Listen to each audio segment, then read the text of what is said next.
మార్ట్లో కావచ్చు, కిరాణా షాపుల్లో కావచ్చు, ఆన్లైన్ కావచ్చు, ఆఫ్లైన్ కావచ్చు, ఇలా ఎక్కడైనా కొనండి, కానీ చాలా జాగ్రత్తగా ఉండండి. ఇకపై సాల్ట్, షుగర్ ఎక్కడ కొన్నా ఆచితూచి అడుగులు వేయాల్సిందే, లేదంటే కొనుక్కుని మరీ రోగాలను ఇంటికి తెచ్చుకున్నట్టే. ఎందుకంటే లేటెస్ట్గా రిలీజ్ అయిన ఒక స్టడీలో ఈ మైండ్ బ్లాంక్ అయ్యే విషయాలు వెలుగులోకి వచ్చాయి. అవేంటో చూద్దాం. ప్రతి పేస్ట్లో ఉప్పు ఉందో లేదో తెలియదు, కానీ ప్రతి ఉప్పు ప్యాకెట్లో మైక్రోప్లాస్టిక్స్ మాత్రం పక్కాగా ఉన్నాయని తెలుస్తుంది. టాక్సిక్ లింక్ అనే ఓ సంస్థ రీసెంట్గా స్టడీ నిర్వహించింది. తినే పదార్థాలపై స్టడీ చేస్తుంటే బ్రాండ్లతో సంబంధం లేకుండా అన్ని ఉప్పు, చక్కెర ప్యాకెట్లలో మైక్రోప్లాస్టిక్స్ను గుర్తించారు. ప్యాకేజ్డ్, అన్ప్యాకేజ్డ్, చిన్న ప్యాకెట్టు, పెద్ద packet, iodised salt, table salt, rock salt, sea salt, ఇలా ఏదీ తేడా లేకుండా ఎందెందు వెతికినా అందందు కలను అన్నట్టుగా ప్రతి దాంట్లో కనిపించాయంటూ ఈ మైక్రోప్లాస్టిక్స్పై ఒక నివేదిక వెల్లడించారు.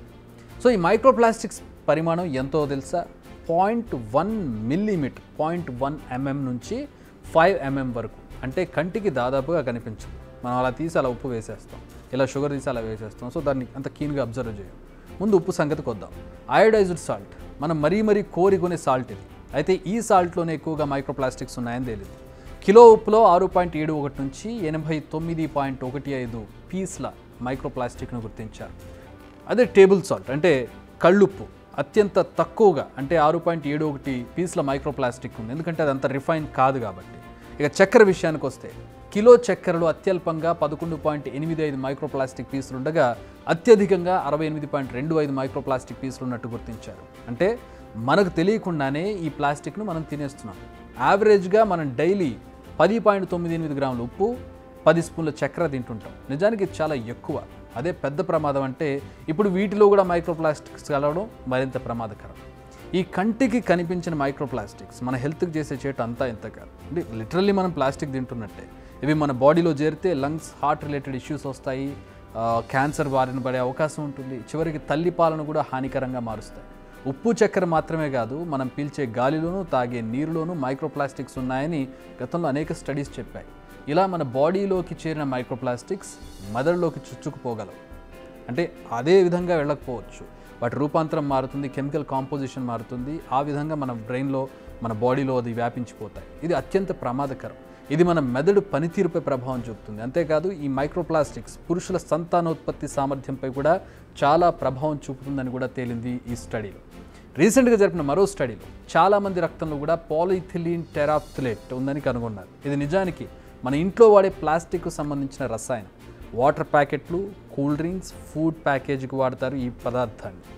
ఇలాంటి పదార్థం మనుషుల రక్తంలో కనిపిస్తుంది ఇప్పుడు. ఇది ఒకటే కాదు, పాలిప్రొఫిలిన్, పాలిస్టీరిన్, పాలిమిథైల్ మిథాక్రిలేట్, పాలిథిలిన్ టెరాఫ్థలేట్, ఇవన్నీ కూడా ఈ ప్లాస్టిక్, మనం చెప్పుకునేటటువంటి పాలిథిన్ ప్లాస్టిక్ ఉంది కదా, వీటికి సంబంధించిన కాంపౌండ్స్. రకరకాల పేర్లు ఉంటాయి వాటికి, రకరకాల కెమికల్ కాంపౌండ్స్ ఉంటాయి. సో వాటి పేర్లు ఇవన్నీ మనుషుల రక్తంలో మొత్తం 5 రకాల ప్లాస్టిక్స్, వీటన్నింటినీ గతంలోనే గుర్తించారు.